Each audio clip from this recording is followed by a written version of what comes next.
Corona काल में हम लोगों को निकाल दिया गया कंपनी से ज़बरदस्त वीआरएस दे करके। 545 लोगों को जबरन वीआरएस देकर बाहर किया गया। विद इन 10 से 15 सेकंड में अंगूठा लगवा के और प्रिंटेड डॉक्यूमेंट्सों पे साइन करा के मैम हमको बाहर कर दिया। संकट इतना ज़्यादा है, हमारे स्कूल से बच्चों को निकाला जा रहा है, हमारे पास उनकी फ़ीस पे करने के लिए पैसे नहीं है।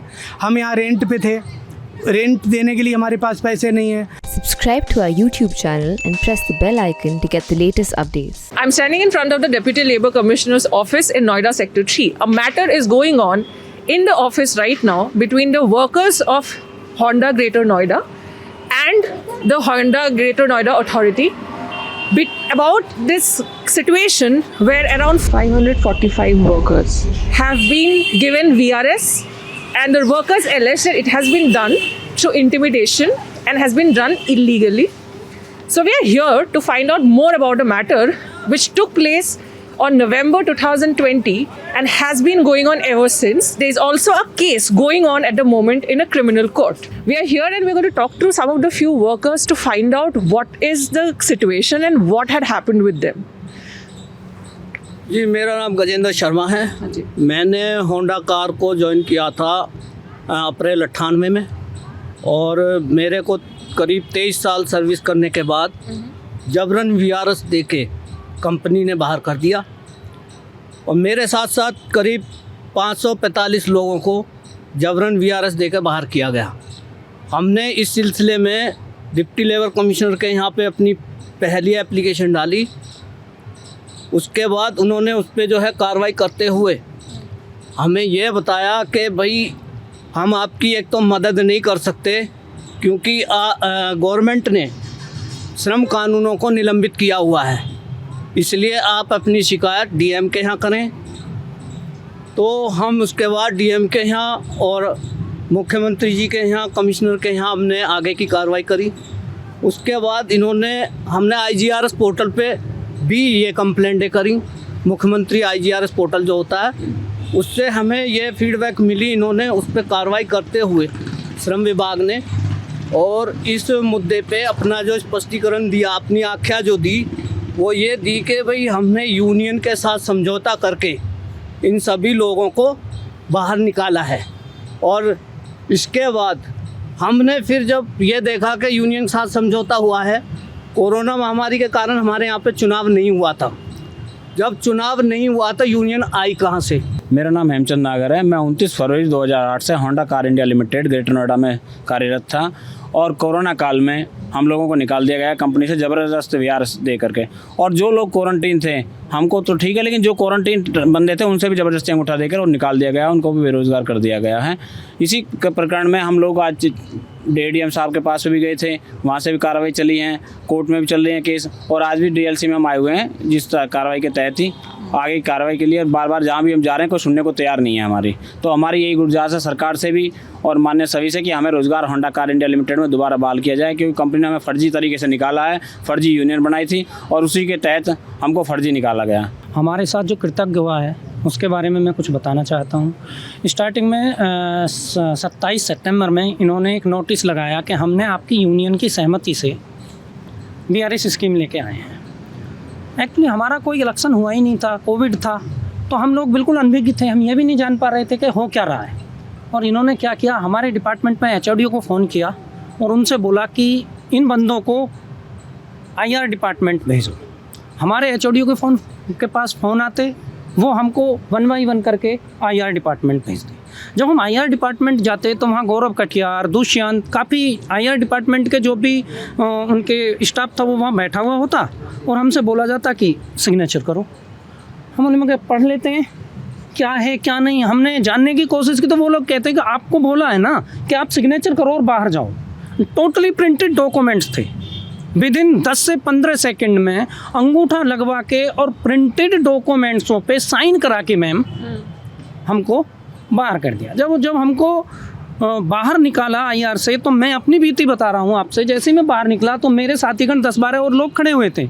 मैंने उनसे कहा कि भाई ये ऐसे ऐसे करा रहे हैं और बोल रहे हैं कि आपकी यूनियन से समझौता हुआ है और आप अंदर मत जाओ। वो 10 से 12 लोग आज भी हमारे बीच हैं कि जो वो अंदर नहीं गए और उन्होंने सिग्नेचर नहीं करे, बाहर हैं। आज भी उनके किसी तरीके के कोई भी सिग्नेचर नहीं है। First point.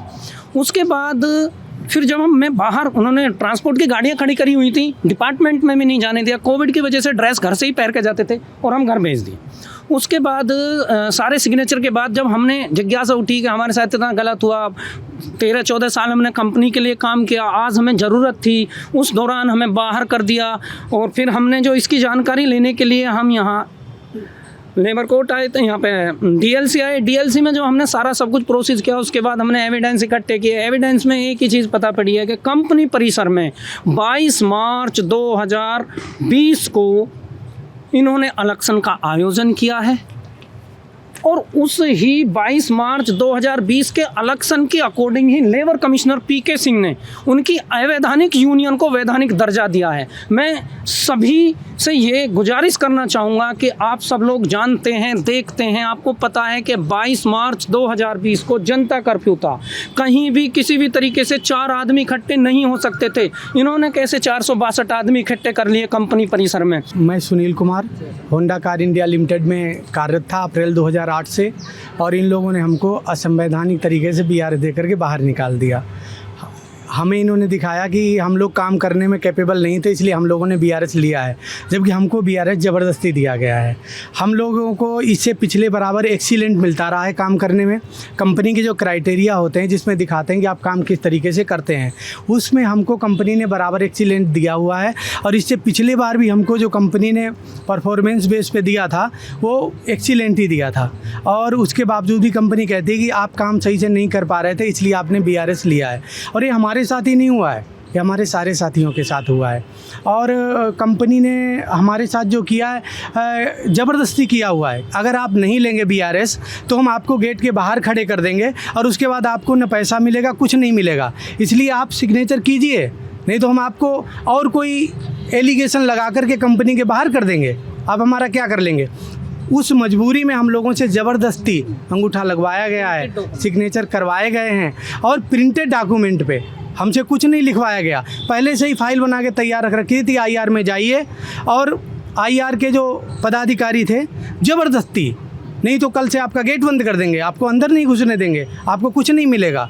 इस तरीके से हमको परेशान किया गया। जब हम अंदर गए थे ना यहाँ डिपार्टमेंट में, तो हमें तो ये भी पता नहीं है, उन्होंने जो फॉर्म भराया था हम पे कि भाई आप BRS लेने के कारण होते हैं, जैसे आप बोल रही हैं, हमें तो वो तक नहीं पढ़ने दिया। वो सारा सब कुछ प्रिंटेड था। मैं ये कहता हूँ कि कम से कम 10 से 15 मिनट का टाइम तो देना चाहिए था। उन्हें ये तो देना चाहिए था कि हम अपनी हैंड राइटिंग में ये लिख सकें कि हमें इस वजह से चाहिए, हमें BRS नहीं चाहिए। मेरी एज 35 है, और इन्होंने क्या किया है, जो लास्ट सैलरी स्लिप दिया उसमें मेरी एज भी 10 साल एक्स्ट्रा दिखाई हुई है।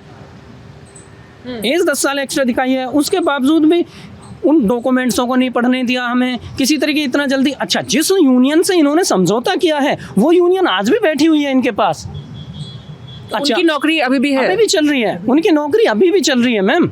हमारे कुछ साथी ऐसे हैं जिनकी नौकरियां सिर्फ 8 साल हुई थी।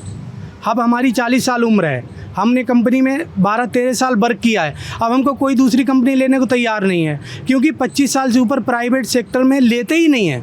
25 साल हाईएस्ट उम्र है। अब हम ओवर एज हो गए प्राइवेट सेक्टर के लिए, तो हमको कोई नहीं ले रहा है। आज हमारे सामने आर्थिक संकट इतना ज़्यादा है, हमारे स्कूल से बच्चों को निकाला जा रहा है, हमारे पास उनकी फ़ीस पे करने के लिए पैसे नहीं हैं।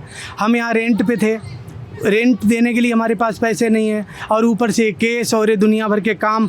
हमारी आर्थिक स्थिति बहुत ख़राब है। मैं ललित सिवास एडवोकेट, होंडा श्रमिक संघ श्रमिकों का जो है एडवोकेट हूँ, और उनको जो है रिप्रेजेंट करता हूँ। मैम, इसमें ये जो वाद मुकदमे हैं, ये जो है इनकी नौकरी से निकालने के हैं।